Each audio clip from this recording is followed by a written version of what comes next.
Bom dia, agora são 11h53 pelo horário de Brasília. Eu sou Victor Hugo Águila. E eu sou a Catarina Pereira. Você acompanha a partir de agora o Rádio Jornal Sintonia, com os destaques desta segunda-feira, 13 de outubro. Vamos aos destaques do programa.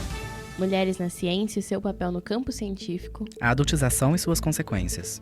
Falaremos também do Cineclube e sua importância cultural. Além do papel da atlética nas universidades e sobre como está sendo a preparação do time de Bauru para o Inter. Para falarmos sobre ciência, temos uma reportagem especial sobre mulheres e o seu papel no campo científico. Vamos ver!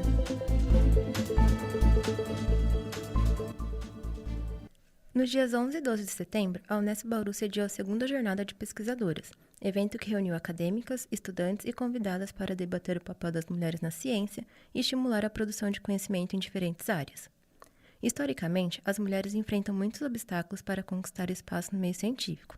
Dentro das universidades brasileiras, por exemplo, um levantamento da Elsevier em parceria com a CAPES mostrou que as mulheres representam quase 50% dos autores de artigos científicos. Apesar disso, ainda são minoria em cargos de coordenação de grupos de pesquisa e chefias de departamento. Esse cenário revela que a desigualdade de gênero na ciência não é apenas numérica, mas também hierárquica, o que reforça a necessidade de espaço de discussão e incentivo como a jornada de pesquisadoras. Durante o evento, temas como representatividade e incentivo a jovens pesquisadoras ganharam destaque. E sobre isso, nós ouvimos a pesquisadora e aluna da Unesp Bauru, Giovanna Keiko, que destacou as barreiras ainda existentes na produção científica das mulheres dentro da universidade. Meu nome é Giovanna Keiko, eu sou aluna do 4º ano de jornalismo. Minha pesquisa que eu estou apresentando hoje é sobre a Pagu, que foi jornalista no século XX. Eu analisei os textos dela no jornal Homem do Povo, e o jornal Homem do Povo ele foi um jornal muito sucinto. Ele foi de oposição à burguesia, de oposição à ditadura, então ele era um jornal para a classe trabalhadora. Então eu analisei os textos da Pagu para ver como a mulher era representada, para quem iam os textos, para quem ela estava querendo escrever e também para ver como que a Pagu se comportava. Eu escolhi ela porque ela me chamou muita atenção por ser do movimento modernista e o jornal é de 1931, então é uma coisa muito ousada para a época. Eu lendo os textos hoje em dia, eu acho os textos fortes, ousados, quem dirá quase 100 anos atrás. Então ela era uma mulher muito à frente do tempo dela e é muito importante estudar o passado para a gente entender a importância das coisas que acontecem hoje em dia, para a gente rever o que já passou, para a gente não repetir os mesmos erros. Então foi muito importante estudar Pagu, foi muito legal e foi quem me fez apaixonar pela pesquisa. Assim como Pagu, outras brasileiras também foram pioneiras na ciência. Berta Luz foi uma das maiores vozes na luta pelos direitos políticos das mulheres. Jandira do Amaral foi a primeira mulher no corpo científico do Instituto Butantan e chegou à diretoria geral. Já Leila Gonzalez foi a referência nos estudos sobre cultura negra e racismo no Brasil. Eventos como esse demonstram a força das mulheres na ciência e devem ser valorizados por toda a comunidade. É bem legal, tanto para quem já tem uma pesquisa, quanto para quem ainda nunca fez, porque é legal você ver seus colegas ali apresentando, você pensa, eu posso estar ali também. Na palestra de ontem falaram muito sobre a gente se ver representado. Ver mulheres num lugar de destaque é sempre muito importante para a nossa formação. A representação de bibliografia, de tudo, é muito escassa. Se a gente for olhar para bibliografia de jornalismo, hoje em dia, por exemplo, a maioria são homens. Quando a gente vai citar alguém num texto acadêmico, a gente coloca o sobrenome e não coloca o nome de verdade. Então, um Silva pode ser uma Maria Silva ou pode ser um João Silva. A gente nunca vai saber, a gente vai assumir que é um homem. Então, a gente deixa de referenciar mulheres, de dar crédito a elas, porque é o comum. Então, é legal que a gente tente mudar o comum para virar extraordinário algum dia. Assim como Keiko comentou, mesmo diante de desigualdades, mulheres seguem ocupando espaço na ciência com excelência, inovação e coragem. E é essa presença que transforma realidades e inspira novas gerações.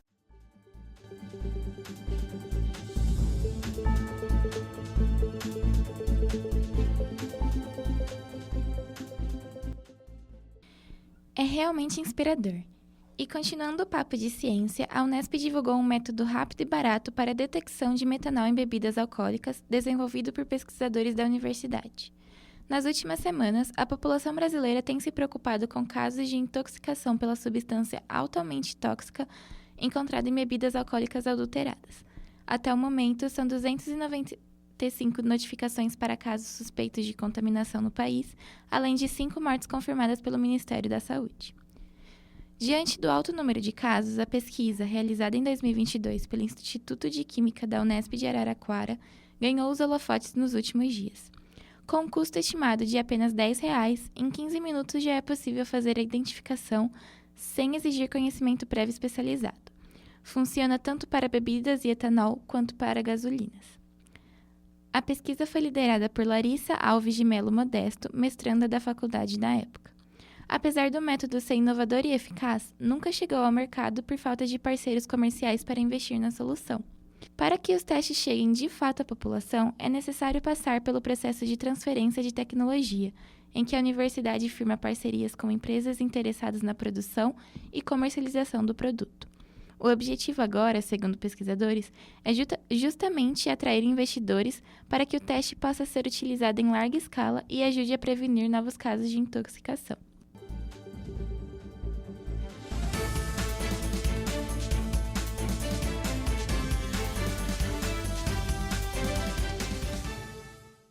E vamos falar sobre premiações científicas? O Prêmio Nobel de Química de 2025 foi anunciado no dia 8 de outubro. Os vencedores foram reconhecidos pelo desenvolvimento de um novo tipo de arquitetura molecular.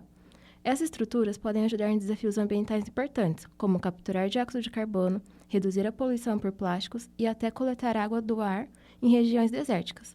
Nos outros prêmios da semana, o Nobel de Medicina foi para os cientistas que descobriram como o sistema imunológico evita atacar o próprio corpo, enquanto o Nobel de Física ficou para os avanços que abrem caminho para a tecnologia quântica. Sobre o Nobel 2025, fico por aqui.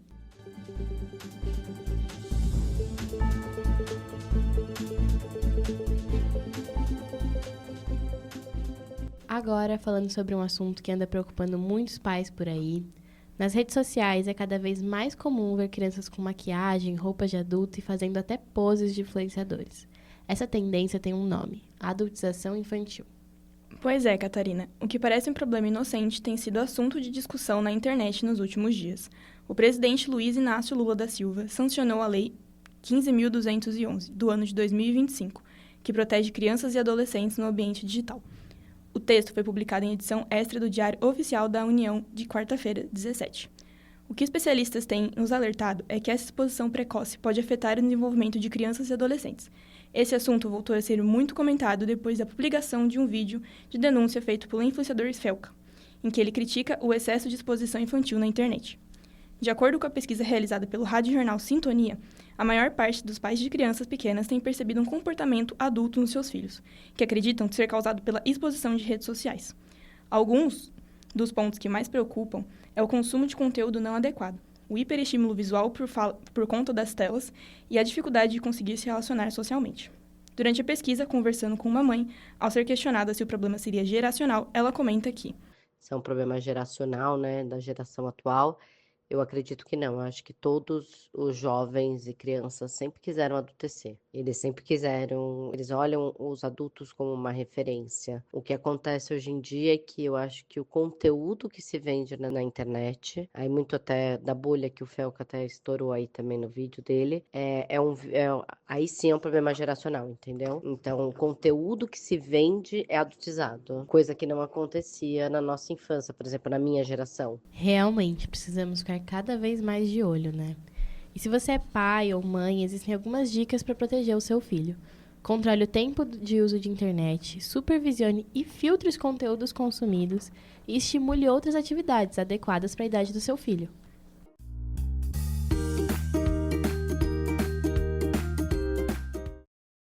Bauru comemorou o Dia das Crianças com diversas atividades para a criançada. Nossa repórter Gabriele vai nos contar um pouquinho do que aconteceu pela cidade. Isso mesmo, Catarina. O final de semana foi repleto de diversão e comemorações. No sábado, foi um dia de brincadeiras e atividades infantis no bairro Jardim Niceia, onde o jornal comunitário Vozes do Niceia organizou uma série de atividades voltadas ao público infantil, com apresentações de jiu-jitsu, apresentações de dança do projeto Wise Madness, uma performance da líder de torcida da Unesp, a Tichu Guedes, partida de handball, oficina de produção e pipas e pintura facial. Já no Sesc Bauru, a agenda de sábado e domingo foi cheia, com o show da banda Estralo Canta, Os Saltimbancos, espetáculos, oficinas e vivências, brincadeiras e aprendizado. E no domingo, dia oficial da comemoração às crianças, dia 12 de outubro, a Prefeitura de Bauru organizou um evento especial na Praça Rui Barbosa, no centro. Entre as atrações estavam os shows infantis Bento e Totó e o Diário de Mica. A entrada era gratuita e aberta para toda a população. Foi um final de semana animado e divertido para toda a criançada, que com certeza, depois dessa programação, você aí de casa vai ficar esperando ansiosamente o próximo ano. De volta para você, Catarina.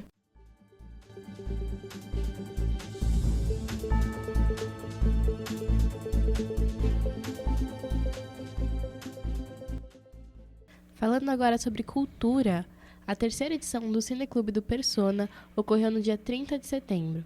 A iniciativa é realizada pelo Projeto de Jornalismo Cultural Persona, fundado por um dos professores da Unesp de Bauru, Eli Wagner, e tem como objetivo exibir obras cinematográficas que não são abertas a um grande público. Nessa edição, o filme escolhido foi Quando Duas Mulheres Pecam, tradução em português do filme Persona, que inspirou o nome do projeto. Esse novo encontro contou com mais de 70 inscrições e, após a exibição do filme, houve um debate a respeito da obra e o que ela representa, além de sorteio de pôsteres do filme. Eu estive presente no Cineclube e conversei um pouco com o Davi Marcelgo, coordenador do projeto, que informou mais sobre como esse evento contribui para a democratização do cinema dentro da universidade.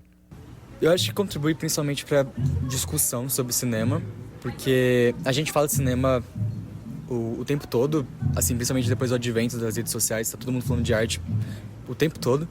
Só que a gente geralmente vê, um filme, né, no streaming ou no cinema, e a gente até pode publicar nas nossas redes sociais, mas fica muito restrito a uma bolha, né? Uma bolha de pessoas que a gente segue, que segue a gente, e não de pessoas que são diferentes. Então, a universidade é, muito grande. A gente tem mais de 20 cursos aqui na Unesp, cada curso pelo menos com mais de 30 alunos, então é uma quantidade de pessoas, sabe, muito, muito grande, que a gente de repente não ia ter contato com a opinião dessas pessoas, mesmo que todo mundo não fale durante o debate, sempre pessoas diferentes acabam falando.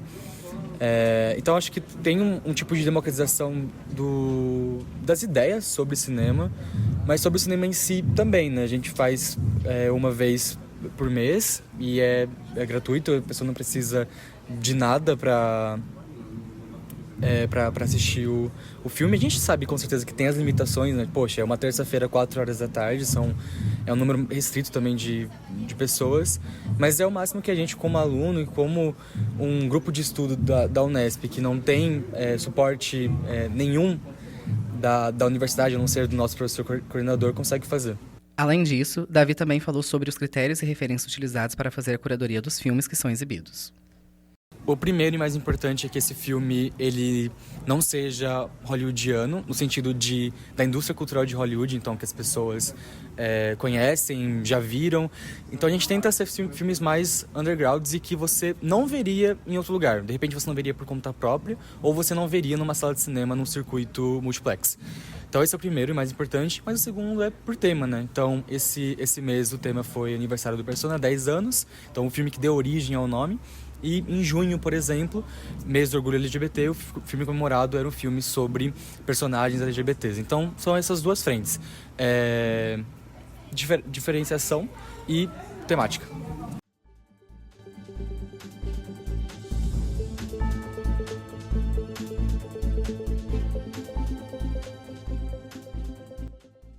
E por falar em filme, a semana está marcada por diversas estreias nas salas de cinema de todo o país. A animação brasileira Cordélicos, A Origem do Cabra da Peste, e a sequência do terror O Telefone Preto estarão disponíveis para assistir a partir do dia 16 de outubro. Além desse, o aguardado O Mágico de Oz chega às salas de cinema no dia 18 de outubro. Para mais informações, consulte a programação dos cinemas da sua cidade.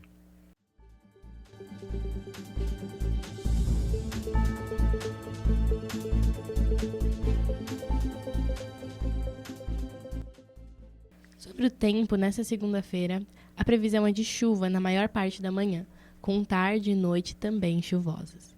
Há também a presença de ventos fortes aqui na região de Bauru, e a temperatura mínima será de 20 graus, a máxima 25.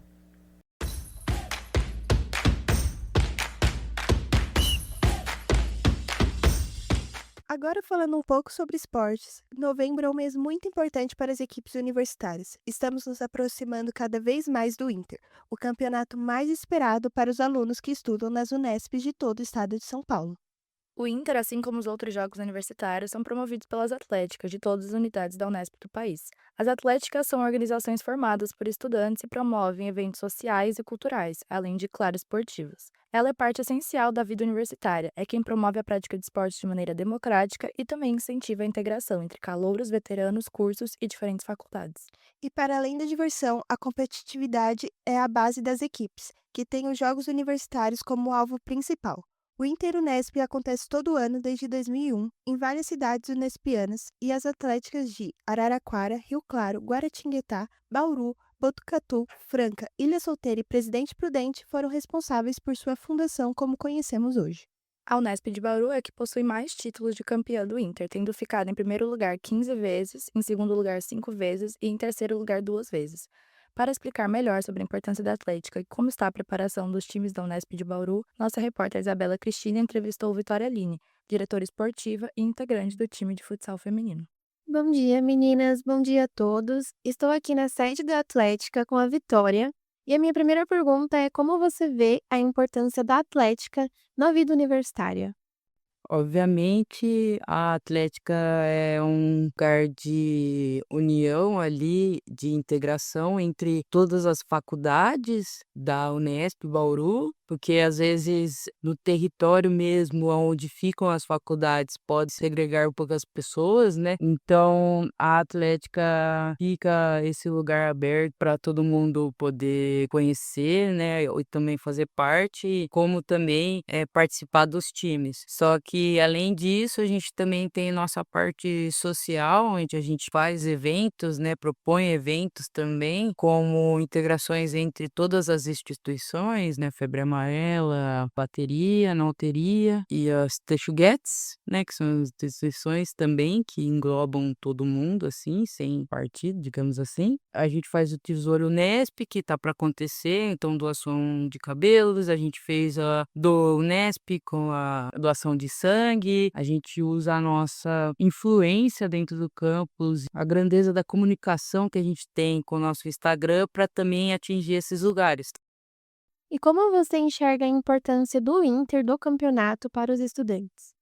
Como estudante de educação física, eu acho que a atlética em si, como membro, é importante para o desenvolvimento pessoal, questão de gestão esportiva. Então, hoje o nosso corpo técnico tem 5 ou 6 alunos da educação física, que essas semanas me falaram que por causa da Unesp, por causa de dar treinos lá, hoje eles conseguiram um emprego melhor e uma oportunidade diferente. E além disso, né, eles conseguiram ter a experiência mesmo, porque o técnico às vezes não é sobre ter o conhecimento técnico, né, mas também gerir as pessoas dali, entender como que cada pessoa pode contribuir para a melhora do time. Então, para ter essa experiência também é só sendo técnico, entendendo ali, vivendo o dia a dia. Então, isso a Atlética ajuda esse lado também para os estudantes de educação física. Qual é a sensação de ganhar o Inter?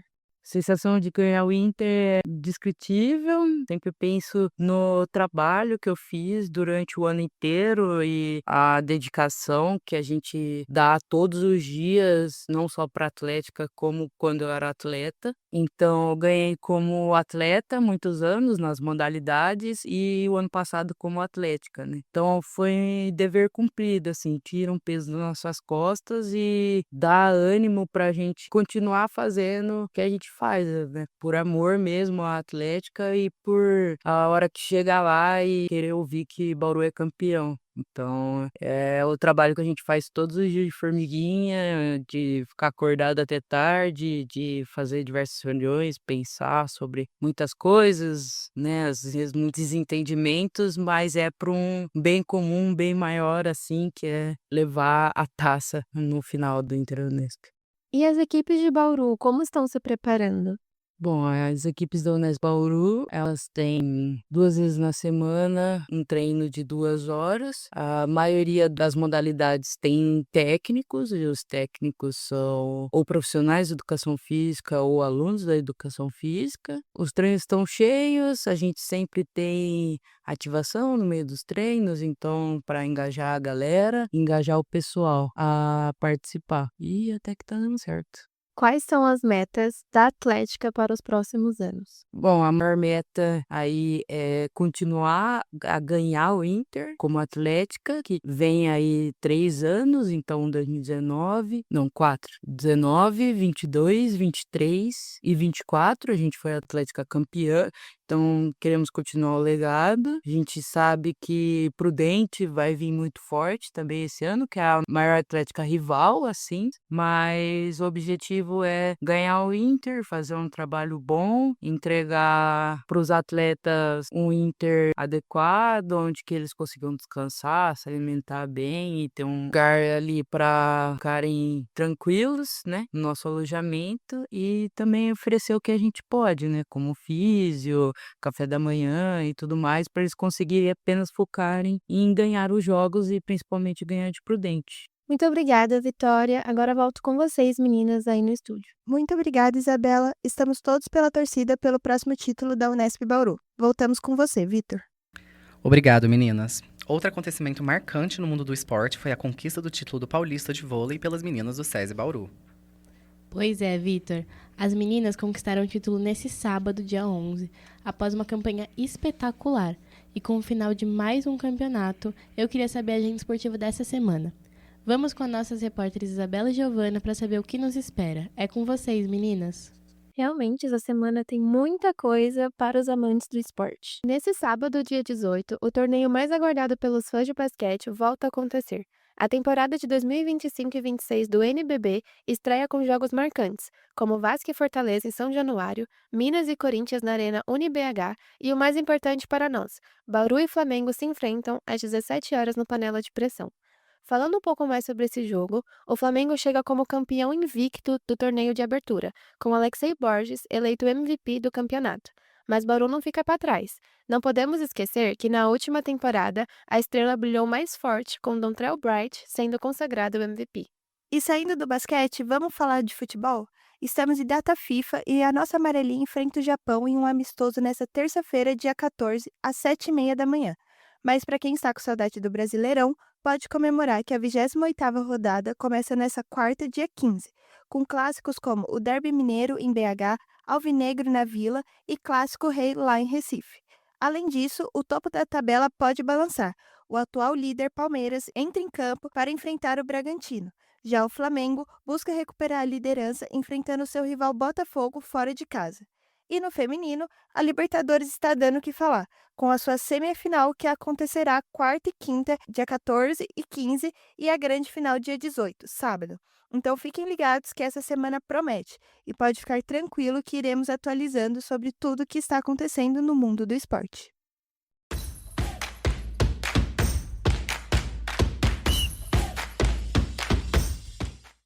O Rádio Jornal Sintonia, primeira edição, termina por aqui. Eu sou Victor Hugo Águila. Eu sou Catarina Pereira e esse programa foi produzido e apresentado por Catarina Pereira, Gabriele Dolce, Giovana Tresma, Helena Pompeu, Isabela Silva, Jennifer Almeida, Maria Eduarda Clementino, Nina Conrado e Vitor Hugo Águila. Tenha uma ótima segunda-feira.